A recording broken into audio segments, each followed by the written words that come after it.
What is it? The main thing I got from it was like this sense of feeling seen and validated. Well, why does it have to be this way? This book was placed in my hand for this moment. Insightful, learned a lot, wrote some quotes that I'm ready to like paint on my wall. I love this book! That we just kind of pull out some of the big themes that we see and talk about a few different ones. I apologize if most of my contribution has K-pop references. Alternative book title, The Feminine Mystique Part 2. You were really just gay all along. Welcome to Book Club. With Julia! And Victoria. We are two lifelong friends who read a book and talk about it each episode.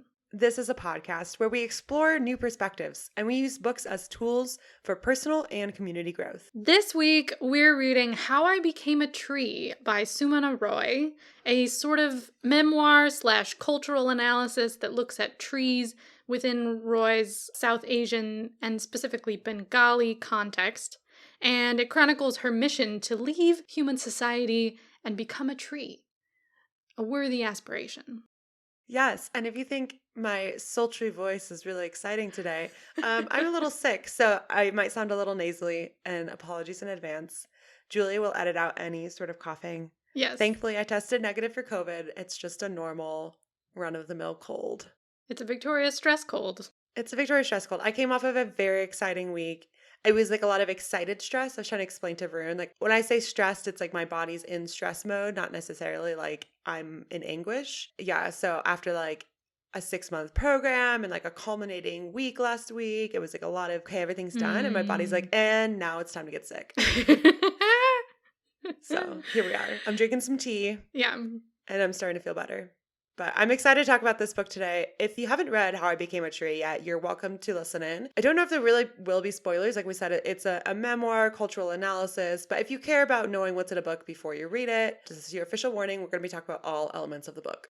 Real quick before we get into it, I have to have my YouTuber moment. So if you like our show, please rate, review, subscribe on all of your whichever podcast platform makes your heart happy. If you look down in our show notes, any links to purchase books will link you to our affiliate page on bookshop.org, where you can purchase books from local bookstores around the United States, shop small, and we get a very, very small kickback, which can help us buy more books for this show. And if you're super diehard fan or you just like what we do, you want to give us a little more support, you can become a member at buymeacoffee.com/bookclubwithjv. I think when this episode comes out, if I'm not mistaken, is when we will be starting our review series of the new Pachinko adaptation on Apple TV. We're very excited to do that. And if you become a member, you will get access to our unbridled thoughts on that show. It's going to be a good time. Come hang out. Yeah, I'm excited.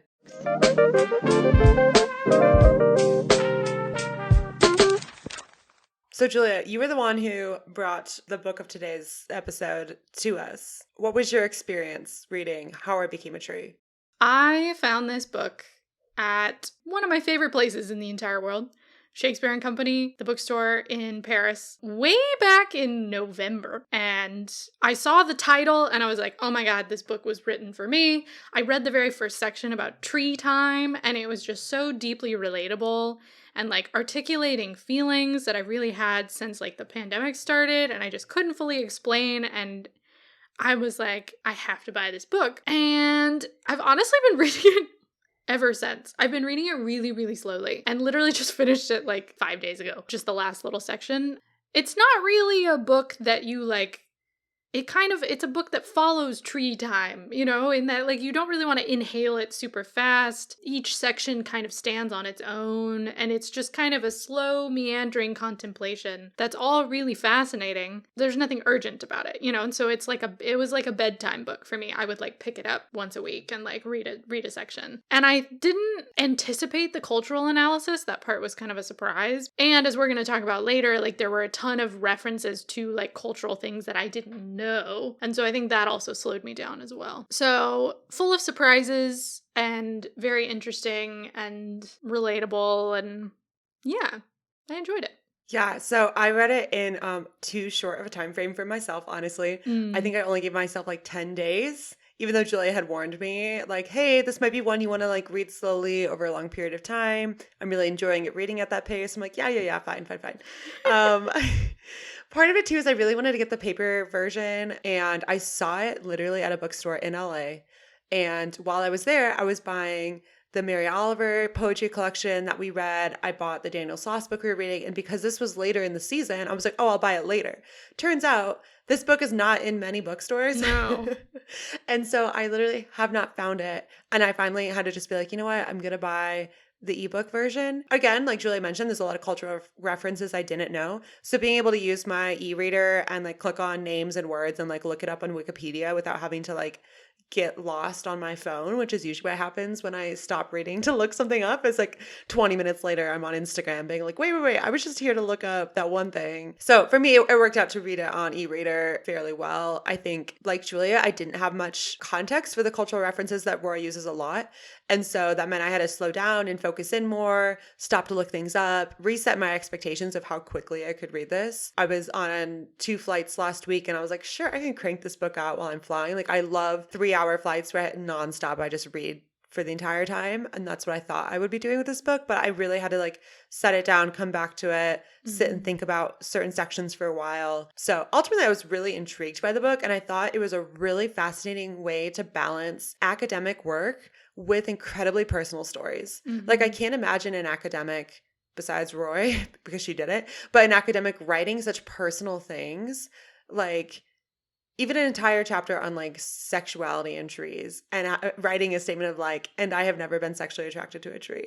Like, I'm just like, that is like kind of out there to have a whole chapter about that. And also to have all this like deep literary analysis. It did bring me back to college in a good way of like, oh, these are fascinating philosophical ideas mixed with literature, mixed with like personal experience. Like, if I was assigned to read this book in school, I've been like, oh my gosh, thank you. It felt like a breath of fresh air compared to a lot of other academic writing. Yeah. And Julia had a whole episode pulling apart and critiquing academic writing. And I think Sumana Roy does a fantastic job of showing you that academic writing does not have to be boring. It doesn't have to be filled with jargon. It can be really smart and well thought out and incredibly like accessible to everyday readers who aren't currently students. So all this to say, I don't think I've read anything like this before, but also it's been a while since I've picked up any books on like philosophy. Yeah, it's funny. I didn't even really think of it as an academic text. Like, I didn't mention this book when I recorded that minisode, but it is. You know, it is a cultural analysis, but it just doesn't feel like it. You know, it feels like a conversation that I would have with my friends over some beers, you know, like, Yeah. you know, like it, but maybe that tells you more about the types of conversations that I have, because it goes down real smooth. So a little bit about our author, a little context, and maybe a peek into why I was like associating this book more strongly with academic writing, foreshadowing. Okay, so Sumana Roy, she is an author and she writes from her small town in sub-Himalayan Bengal, India called Siliguri. Her publications include a novel called Missing, a poetry collection called Out of Syllabus, a short story collection called My Mother's Lover and Other Stories, and this nonfiction book we're reading today, How I Became a Tree. So she writes a lot of different genres and has published quite a bit. And she writes all about plants, including a column in Hindu Business Line called Trilogy and a recent essay that was published in the collection This Book is a Plant, How to Grow, Learn, and Engage with the Natural World. Her essay is called A Planet Without Flowers. Roy is an associate professor of English and creative writing at Ashoka University. And How I Became a Tree was actually Roy's first book. Oh. And it was published in 2017 by Aleph, a publisher in New Delhi, but it was republished in 2021 in the United States by Yale University Press. So it comes from an academic publisher, Yale University Press. She's got a background as an English professor. She has her PhD in literature. Like, she's very much steeped in the world of academia, as well as spends a lot of time thinking and writing about trees and other plants. So this book is kind of like a no-brainer, I feel like, coming from her background. That's so interesting. The project that kind of eventually became this book, the way she explains it, it started as Sumana Roy, like, noticing her growing disillusionment with human society and culture, which, like, same. She was tired of punctuality and productivity and like meeting certain demands placed on her as a woman. And she had always loved trees and been kind of a think outside the box type. Some of the thoughts that she has, that she narrates of herself as a child, you're like, where did that come from? Like, I was a weird kid, but like, that's pretty weird. Yeah, just some very deep thoughts for a Yeah. child. But that kind of way of thinking was discouraged or just kind of tolerated because she was a girl and they thought she would grow out of it. But as she kind of nears middle age, she realizes that like all she wants is to live like and become a tree. And so she goes on this very long research project to kind of understand how trees are understood and talked about and referenced in her own culture and her own life through film, books, poetry, science, folklore, photography, etc. And she also spends a ton of time visiting different types of trees, camping around them, trying to draw or photograph them. And so then this book is the result of that project. So it combines her own personal journey with like quote unquote becoming a tree and the process of her research and then her research findings and cultural analysis. So it's sort of multiple levels of this project. That's, I assume, still ongoing since she still writes about trees all the time.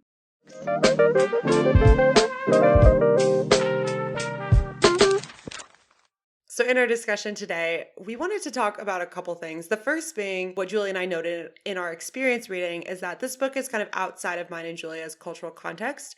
And for us, that meant it was a little different for us to read. And so we want to give some tips or advice or thoughts that you might find helpful as a listener as you approach reading books outside of your own cultural context as well.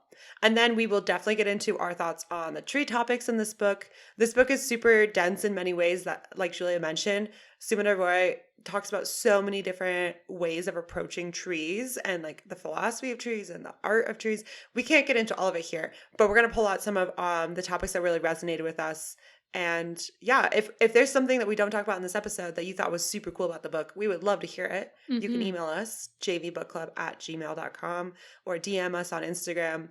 We will respond and talk your ear off about this book as you talk our ear off about the things you really liked. It'll be great. So, Julia, yeah, do you want to get us started? Like how this book stretched you as a reader? Yeah, as we both mentioned, like the references were kind of so far outside of what we're used to, because this book was like not written to us, or if it was, very tangentially, and I think as we started talking about the book together, it made us think so much about how American readers in particular tend to be less willing to like stretch themselves outside of their context. And so the publishing world, including like news publications, magazines, like it's not just books, they really push international writers to kind of cater to the demands of the American public. Like even like we talked about Daniel Sloss in the American copy of his book had to have a bunch of footnotes where he,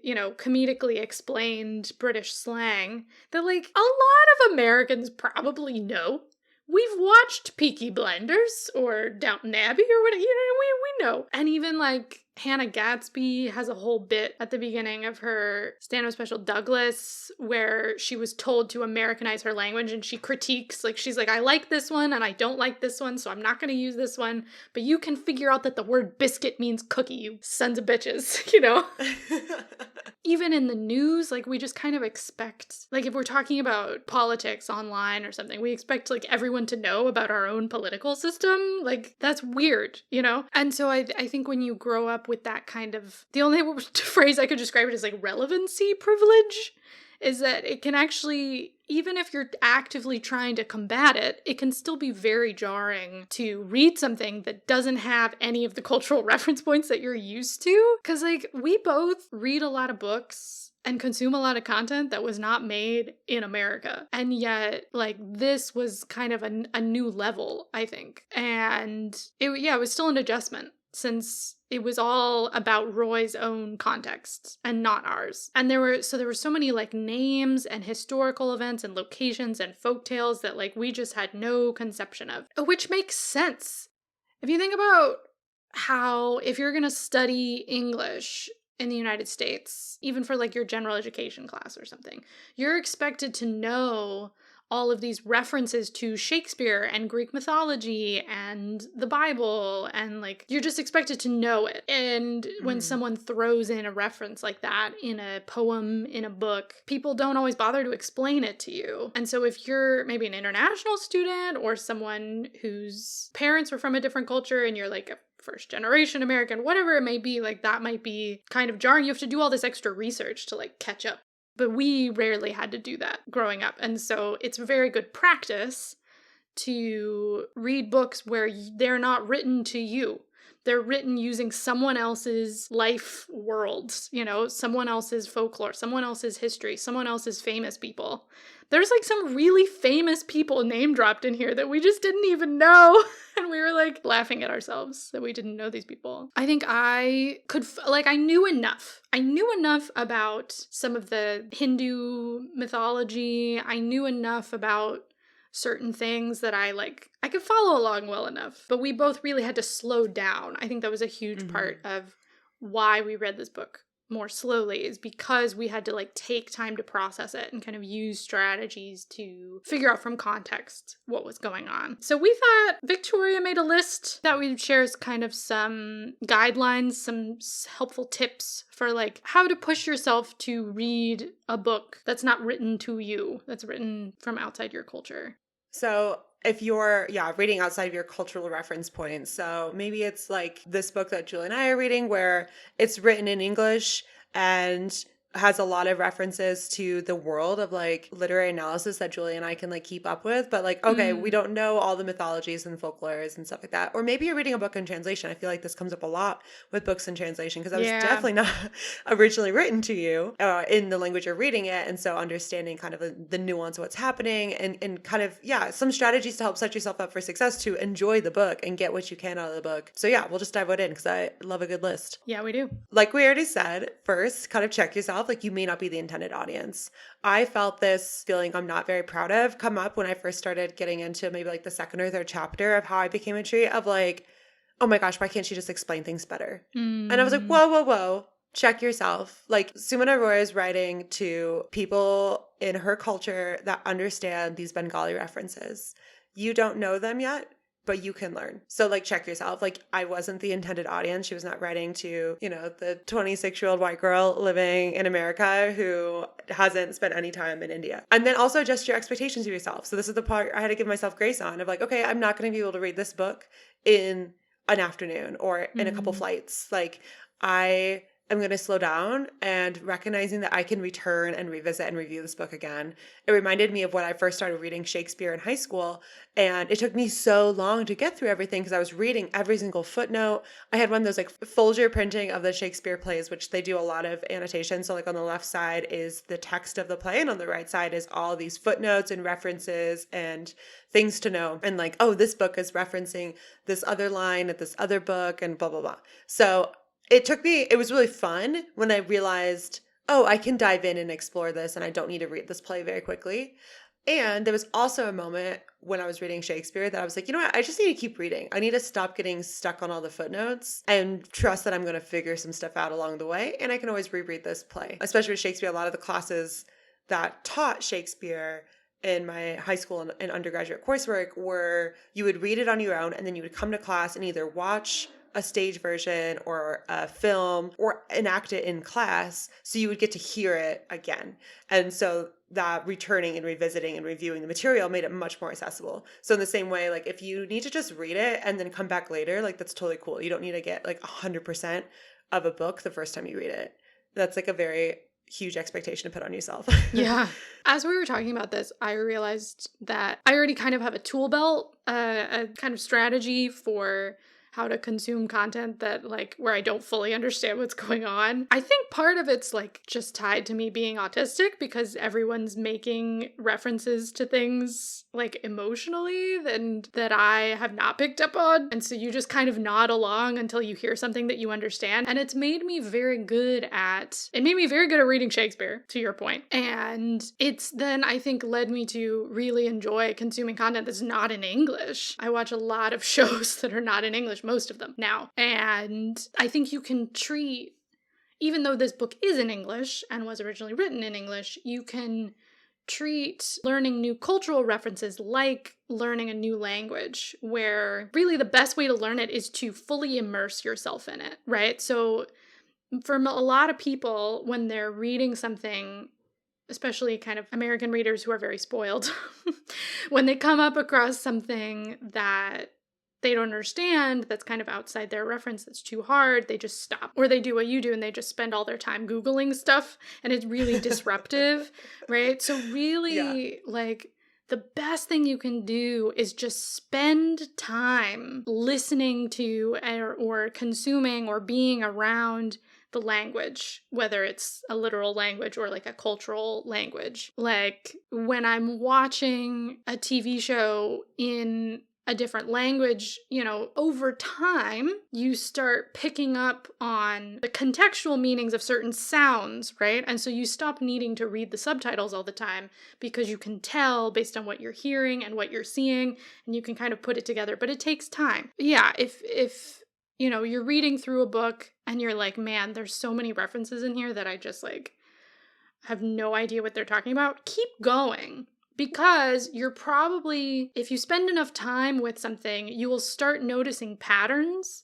You'll start noticing, oh, I've heard of that thing. She referenced that thing multiple times in these particular contexts. I think this is the kind of person that this is, or this is the kind of story that this is. And you start to build up a kind of repertoire, a kind of index in your brain of what things mean, based on immersion, because that's the way that we learn language, right? That's the way that we learn culture, is just spending time with it. So you'll see your competency increasing by just kind of staying in the chair, staying in the room, kind of.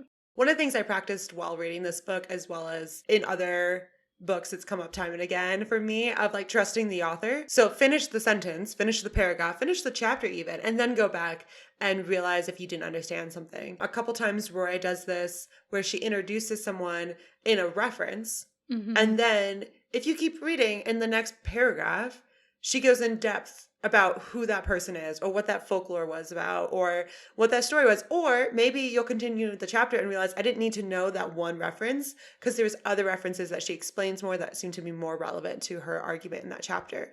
And so trust the author as your guide in this new to you cultural experience, and then go back if you want, and if you need to review or to go Google that thing. I know probably like the 15th time she mentions Rabindranath Tagore, I'm like, I need to know who this person is. Yeah. He keeps coming up time and again. Turns out he's like super famous Bengali poet, wrote like India's national anthem, like very important figure in Indian history, Bengali literature. So I'm glad I like finally spent some time to like read about him, because more pieces fell into place, and also makes sense why she doesn't go in depth explaining maybe one of the most famous Bengali writers ever, when she's writing to a lot of other Bengali readers who probably have been like, we know who this is. Like, you don't need to over-explain it to us. Right. Because that's a good choice for her to make for her audience. That would be very condescending for her to explain who this like household name is to her audience. In the same way that in a lot of American and Western writing, we'll say, as the poet Wordsworth said, and quote him. Like, I wouldn't expect most authors who are writing to a literary audience in the same way Sumana Roy is to explain to me who Wordsworth is. Yeah. Like, he's someone you can name drop if you're writing to a literary audience. So when I realized that she could just drop references to like D.H. Lawrence and Thoreau, and I didn't expect her to do any explaining to me, that was like a good reminder to me of like, okay, these are cultural references I know because they come from an area that I've studied more. She's also using these other authors in a similar way. Like, I don't need to be catered to in this experience to have her over explain that. You had like two analogies that you gave the other day when we were talking about this, and I love them both.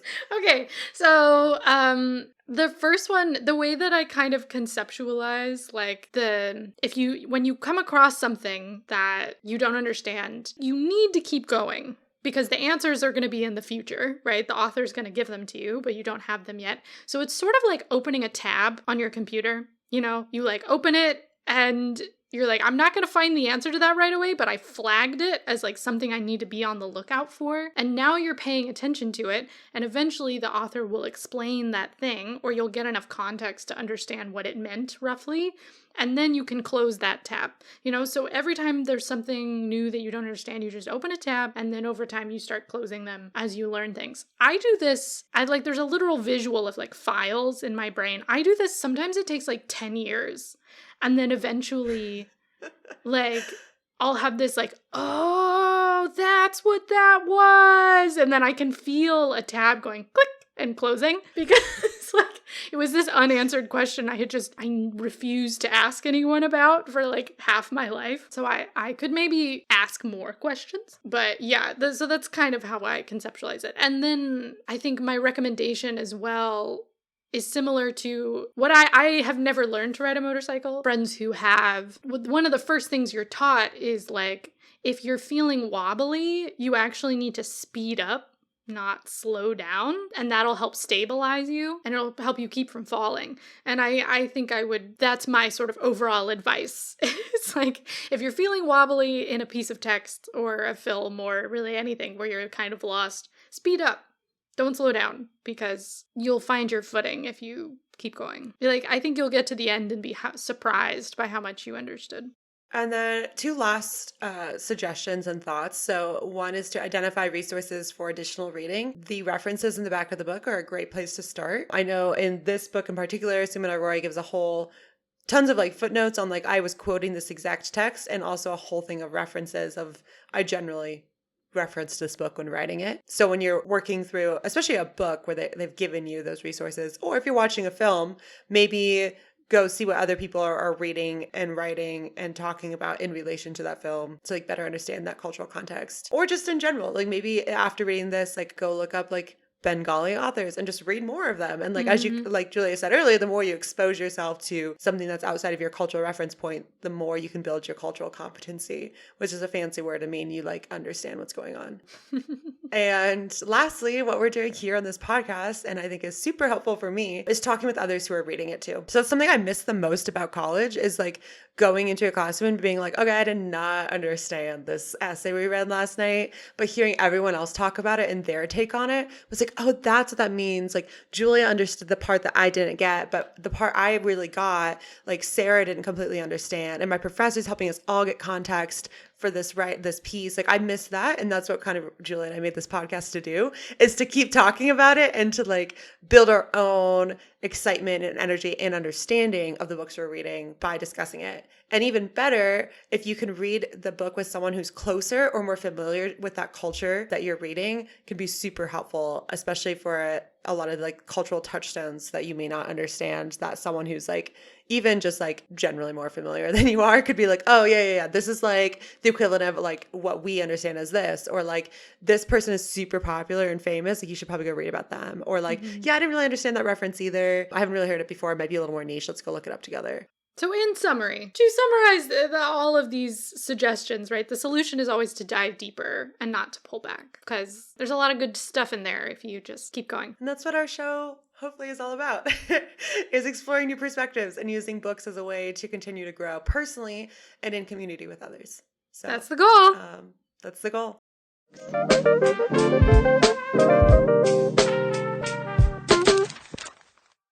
Okay, let's talk about some trees now. Yes.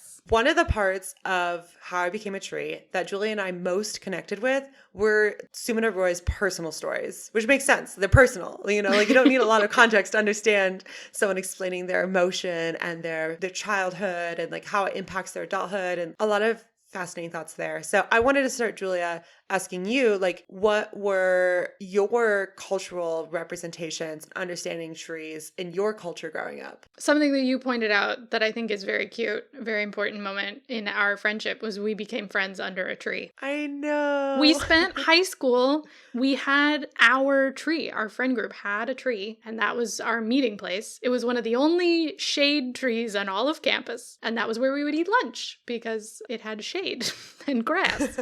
Which is very hard to find in Bakersfield because Bakersfield is a desert that used to be underwater. So it has very fertile soil, and so they grow a lot of crops there. Very bizarre combination. I learned something. I listened to the Ologies episode that just came out with Allie Ward, and she interviews someone who's an expert on carnivorous plants. Uh-huh. And they were talking about carnivorous plants that are native to California, and there's not many of them anymore because the bogs of the Central Valley was where they all lived. But the bogs have been drained, and Uh-huh. that is now where Bakersfield is. And so, yeah, when we talk about like, oh yeah, I used to be Wow. in water, it was very swampy. It was a bog-like area, which is a really fascinating ecosystem and also like really sad. So I don't know. I just listening to the episode, I was like, oh my gosh, Bakersfield. That's like where we grew up. Yeah, so have a distinct memory of talking to my dad when I was a kid and him explaining how in Bakersfield, if you want any kind of plant, if you want a tree, you have to plant it because it's a desert. Like there's very little that naturally grows there. So everything was kind of artificial, Like I get kind of frustrated now going back because I see people planting all these trees, and most of the trees in Bakersfield are like my age or younger, like all these new housing developments would plant new trees that like should not be planted in a desert because they require way too much water and like aren't good for the climate and strip resources and just like a whole bunch of issues. But people want to pretend that they're in glorious, natural, resource rich California. Our landscaping should look more like Arizona or something, right? Where they use a bunch of stones and cactuses, and they don't have lawns in Arizona. There's not enough water to have a lawn in Arizona, but in Bakersfield, they have giant lawns. I cannot communicate to you how large the front lawns are in people's houses. Especially for the rich people. So it was extremely artificial and kind of exploitative in a way. It's hard to describe, but like the sort of at-home nature was very constructed. Whereas because we were in California, we were surrounded by all these sort of distant natural places that were preserved or protected in some way, so you had the coastal regions, you had the mountains, lakes, etc. So I thought of forests as these sort of other places. So untouchable, unknowable, kind of mysterious, ethereal kind of places, where you would go for a holiday and walk around and have this like emotional experience and then come back to your little desert where your trees are like 10 years old. But the trees in California are incredible, and so they do inspire a lot of awe. Like I have this very, very distinctive memory. If you go hiking in the sequoias, there's so much dense vegetation that I describe it as like a black hole of sound. It like absorbs sound to the point where it feels like there's negative sound. It's so quiet that it's like drawing the sound out of you as well. It's absolutely wild. You can't even hear your feet sometimes. It feels like a kind of magical place, but it's very separate. It's very separate from home, from daily life, from humans. And it's kind of preserved. Like all the natural places in California are natural parks, basically. So it's like this kind of preserved, wild place. So that's kind of what I grew up with. Yeah, so before my family moved to Bakersfield, we lived in a house that backed up to several acres of woods and meadows in Michigan, So cool. southern Michigan. So in many ways, like while we had neighbors next to us, we weren't like in a subdivision, like it just felt pretty natural and wild. And like my brothers and I would just go run around in the woods and like climb trees. And it felt very like, I don't know, storybook childhood in many ways. Like we had a giant oak tree that my dad built a tree house in. And I have so many fond memories of like that specific tree. And like we had a walnut tree and my brothers and I like tried to harvest walnuts, which is a very difficult thing for small children to do. So much of my childhood was about the trees in our backyard and the woods we had. But we always called it like the woods. Like it never felt like a forest because there's only a couple acres. And like I said, it was kind of broken up by meadows, and like next door to us was like an old farm that they didn't like grow anything anymore beyond like a vegetable garden, I don't think. I think they've kind of retired the farm aspect of it. But the land that used to be the fields hadn't grown up with like giant trees yet. It was still kind of like tall grasses and bushes and stuff like that. So I had that kind of experience growing up in the Midwest. And then we moved to California and we drove into town, and my mom quotes it all the time. I look around, I'm like, Mom, we live in a hole, because it was just like flat land everywhere. And the only thing on the horizon, we came in a certain way too, like over the bluffs. So we kind of came down into Bakersfield from the higher elevation, and all we could see was mountains around us, but like really far in the distance. Like they're not like Denver or other cities that are like right up against the mountains. Like Bakersfield is miles and miles and miles and miles till you actually get to a mountain. So I was like, oh my gosh, we live in a hole. And it was super weird to me too, because I was told we were moving to a desert, and I look around and everything's green.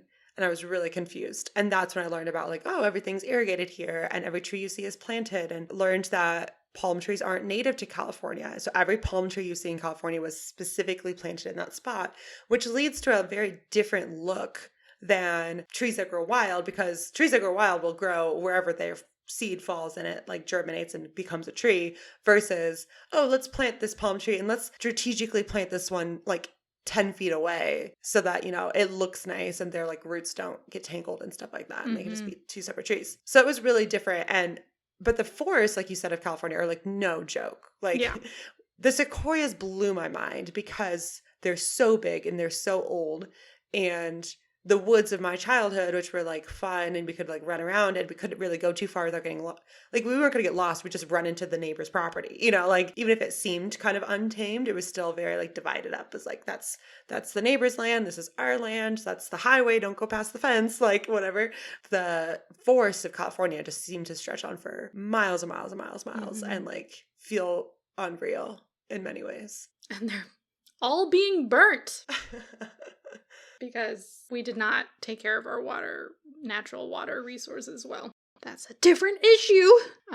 Anyway. So besides our like personal experience, there's also some like literary references to trees that influenced us. I think for me, I read a lot of the American Girl doll books when I was growing up, or American Girl books. And so if you're not familiar with the series, they have a child who's like 10 and in certain different points of American history in different locations. So there's a girl growing up in the 1770s on the East Coast during the colonial days. And then there's a girl growing up in the 19th century, which is now New Mexico, and like her experience. And so I think my first introduction to a lot of the plants of America was actually through these books, because the books were really all about teaching you the history and culture of specific regions of the US and different experiences. Obviously, there's some problems with them. Like they only had like one Black girl in the whole series originally. She was a slave.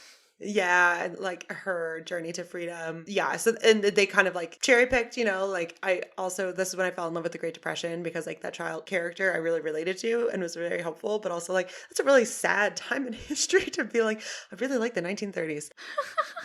So yeah, but it was interesting. It was like a child's introduction to a lot of things. And so I remember learning about the plants of the Southwest, what was now Southwest US, through this character Josefina, because I didn't know anything about like what is now New Mexico and Arizona. Yeah, I don't know why that would maybe because I was recently in New Mexico, like that book comes to mind, because I'm like, I remember learning about these plants and I had no context for them outside of these books because I had only grown up in the Midwest so far. But yeah, I think of like reading How I Became a Tree. The author mentions all these different types of trees. And I realized that was one of the cultural references I didn't know, because I'm like, oh, I'm not as familiar with the names of trees that grow in the Bengal region of India. Mm-hmm. In the same way that I'm familiar with things like a maple tree and an oak tree and like trees that grow very commonly in like the Midwest of America. So it was fascinating to be reminded like, oh yeah, things like the types of trees is like a cultural reference point that might be different for you depending on where you grew up and where you learned about trees.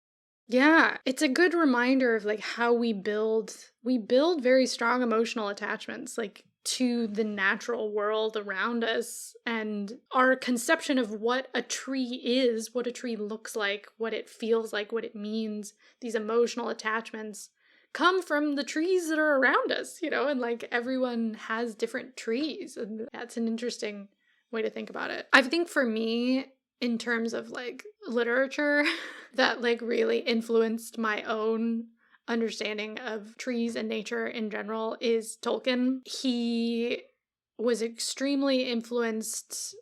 He loved trees. He made a whole language for them. He created a tree people, and he wrote from this very deep frustration with the industrial world. He fought in World War I, where they first started digging up trenches and using like artillery, and he just hated it so much. His ideal world was the Shire, which is this place that's kind of halfway between like domesticating nature, but also living in harmony with it. So they live, instead of cutting down trees to build houses, they live under the ground, and the trees grow at the top of their homes. I spent so many hours as a young person watching all the documentary behind the scenes footage for the films of Lord of the Rings, where they give you this whole backstory on Tolkien and all his thought on trees and nature and stuff. He was extremely influential in how I think about trees, and I think instilled a very deep love of trees in me from a pretty young age, of like, they're our friends, they're very ancient and wise, and they know things, and they're listening, and that's kind of how I've always felt.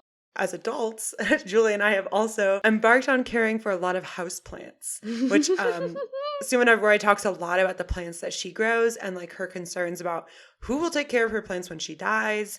And there's this really powerful story she tells about when her husband is mourning the death of his mother, and he's not mourning in a way that culturally the extended family thinks is so like appropriate. Mm-hmm. And part of his, I don't know, this moment where he is both claiming like, I can grieve in the way that works for me, happens to also be this moment where Sumana, who's recently married actually to her husband, realizes like how seriously he takes and like understands like her own attachment to the plants.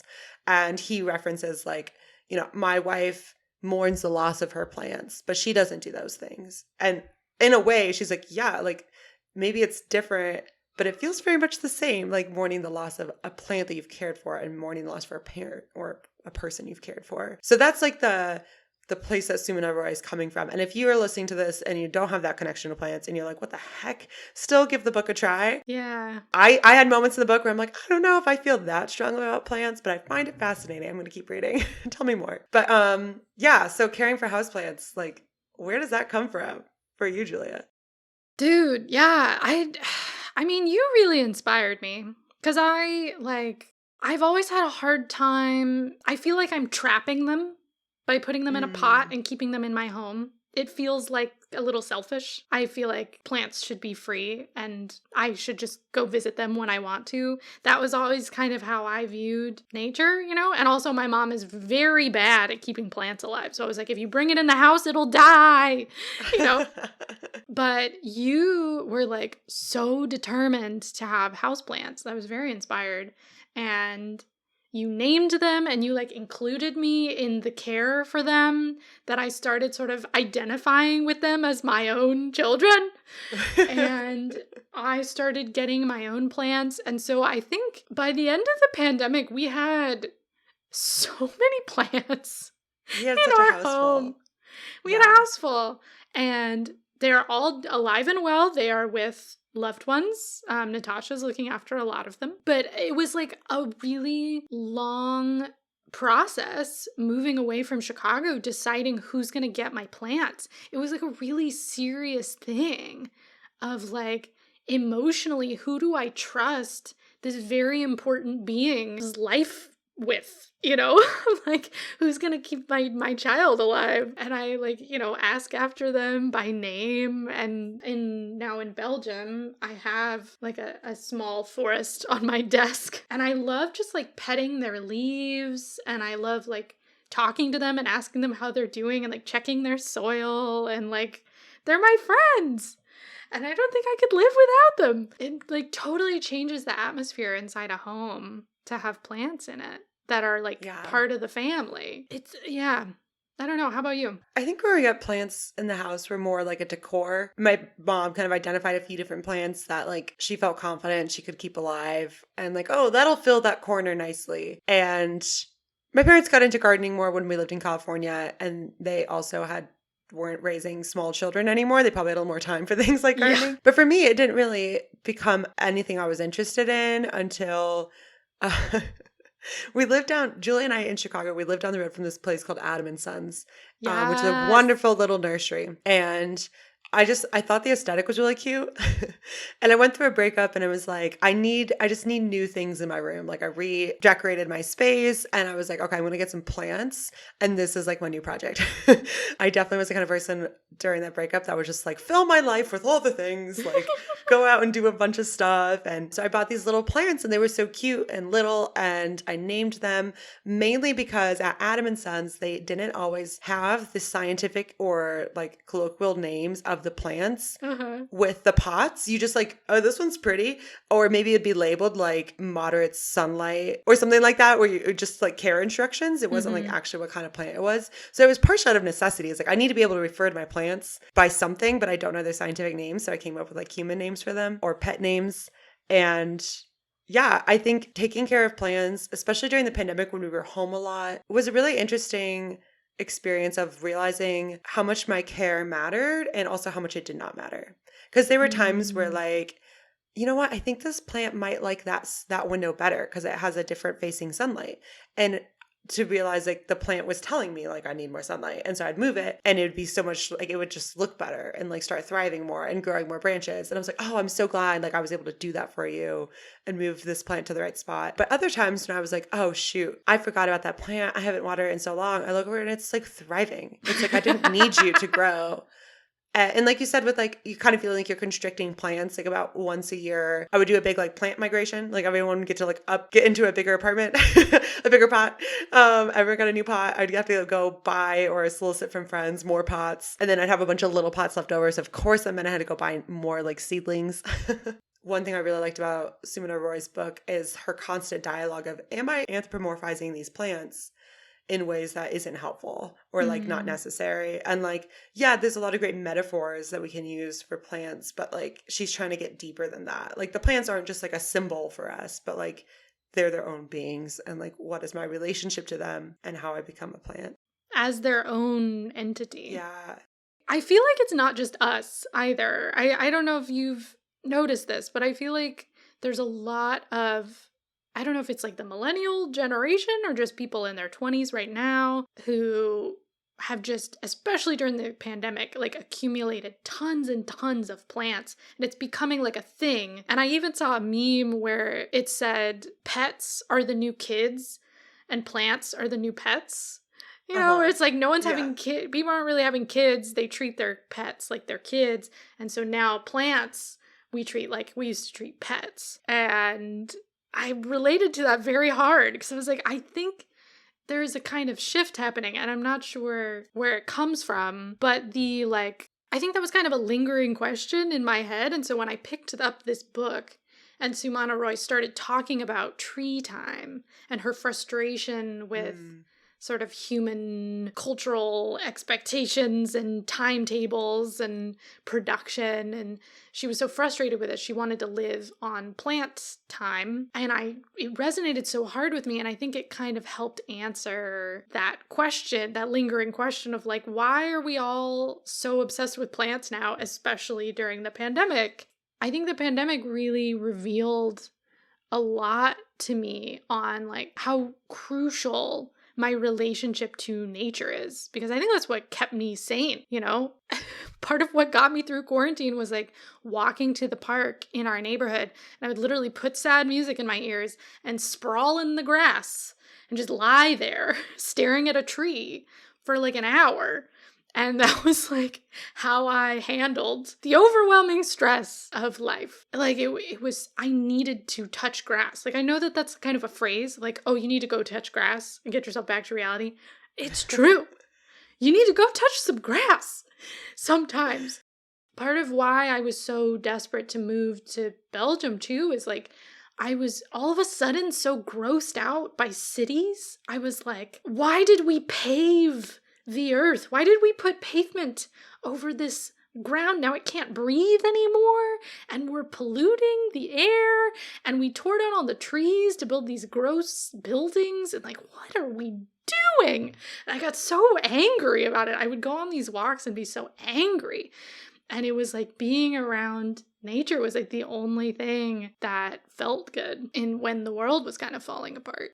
Yeah, I remember similarly, like before the pandemic, I worked in an office building on like the 23rd floor. So from my window, Okay, I did not have a window. From my manager's window. We could see like a sliver of Lake Michigan from her window and a sliver of the park that's right on the edge of the city. But besides that, we couldn't see anything but the clouds and the sky and other buildings. And when we suddenly had to be locked down at home, and I was only ever in my neighborhood, and my desk, I moved my desk to like look out the window of my bedroom, and there's a tree in our front, like right outside of our building we lived in. I had never felt so connected to springtime ever. Because we were locked down before the trees started budding in Chicago. And as I was like desperate for like any sort of sense of normalcy and just like going on like my little mental health walks every day, I watched, oh my gosh, look, those flowers started budding today. And then tomorrow I get to see them a little bit bigger. Oh, and that tree started blooming. And then I'm going to watch as the blooms turn into leaves, which I was like so cool. And like just to like, we were talking about with tree time, like slowing down ourselves to live at the pace of like the world around us requires us to like physically slow down and look at it in order to like engage with tree time. What's good for our bodies is slowing down and connecting with the pace of nature. Like the way that we divide time into like seconds and minutes and weeks, and that's not how our bodies typically work. Like we have natural cycles, you know, we have the cycles of the seasons, we have people who get periods have that kind of cycle, but everyone's is a little different. You know, it's not like there's one set month that everyone's period rotates around, you know? Like, there are rhythms and there is change, but it's much more tied to your body and your own sensory experience. And I like the way that Roy describes it, where she says, like trees, I wanted no more than I needed. I imagine my relationship with light as akin to that between it and trees. I tried to live to tree time, rejecting speed and excess. Then she also says, I think I was trying to feel at home. I had lost everything that anchored me. And so she was going to trees to try and find home because everything else that had tied her down just didn't make sense anymore. Which is like such a big element of this book. Like you said, is kind of how Sumana Roy sets up the whole book, is like being frustrated with the go productivity of our society and wanting to slow down and be a tree, which I think is kind of almost different than being like a tree. She like goes all the way and is like, I want to be a tree. Yeah. It's a little more extreme than my I want to be friends with the trees. I'm fine being a human being. But yeah, she wants to like be a tree. And she like, it isn't until a bird lands on her shoulder that she's like, I finally made it. I am a tree. Yeah, there was such a beautiful ending to the book. Oh, when it's she's gorgeous. Sitting there and realizes like, I have become a tree. Like the bird sat on my shoulder. I'm like, either that or you're a Disney princess, but I like them both. Yeah, when I said at the beginning of this conversation that we weren't going to hit on the whole book, I should have said we're going to touch on like literally like one chapter. There's so much more to this book where Sumana Roy is exploring trees, like Julie mentioned in the summary, using folklore and mythology and religion and philosophy, films and photography and drawings and history. There's so much to this book. Mm-hmm. So if this conversation on tree time piques your interest, I think you're in for a very interesting read. Yeah, hop on board.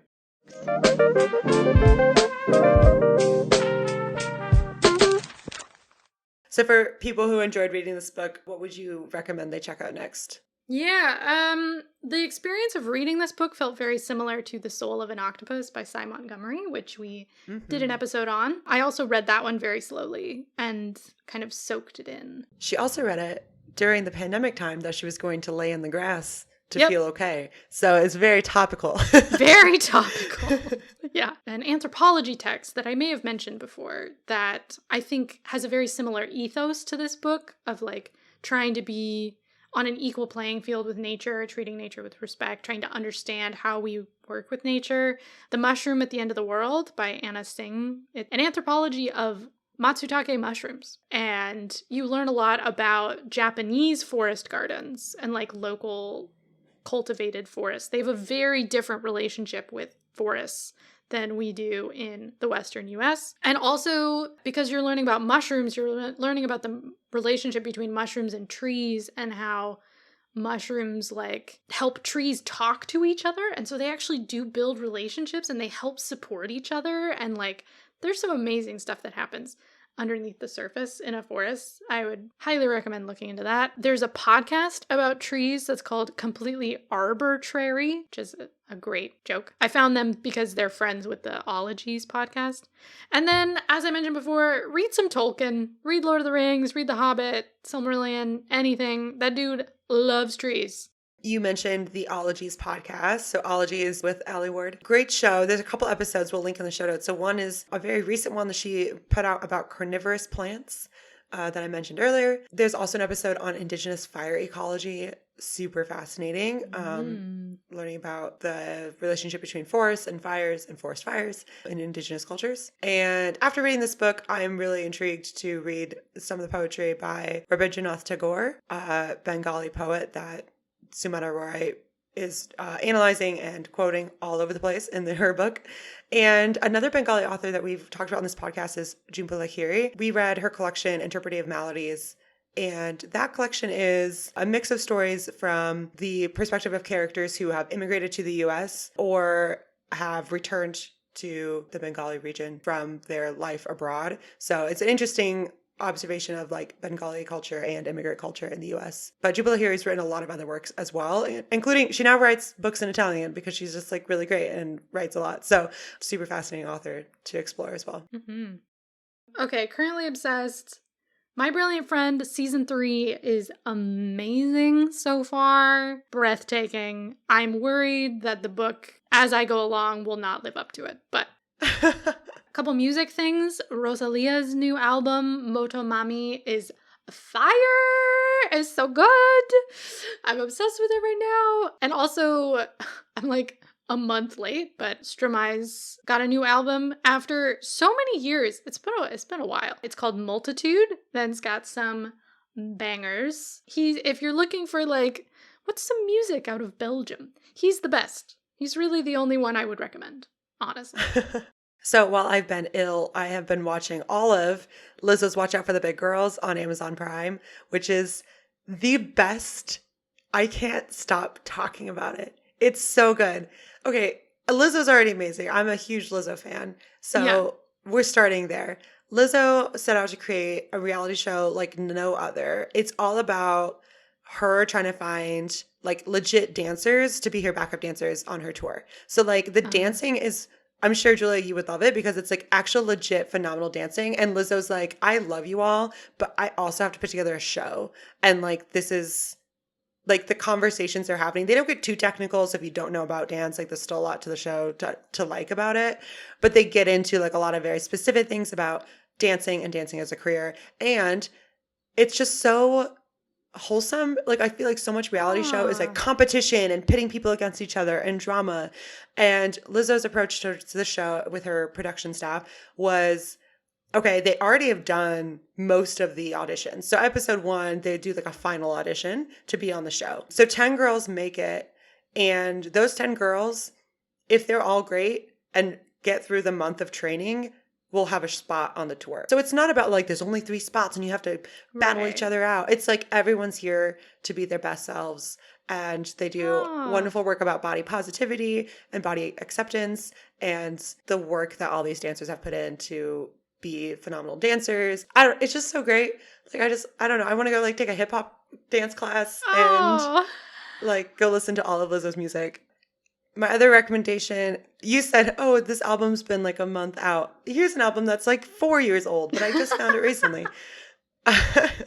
It's called Freeform Mixtape by the artist Dizzy Faye. I had heard some of her work, just like singles here or there, and then recently I listened to the whole album. I'm like, oh, I think it's really good all the way around. But with that, my voice is officially dying. Yeah. And, I think it's time to end this episode. Victoria's not going to talk for another week. Thank you for listening to Book Club with Julia and Victoria. We would love to hear your thoughts on this book or the topic we discussed, so you can share your review and recommendations with us on Instagram at Book Club with JV, on our website, bookclubwithjv.com, or by leaving a review on Apple Podcasts.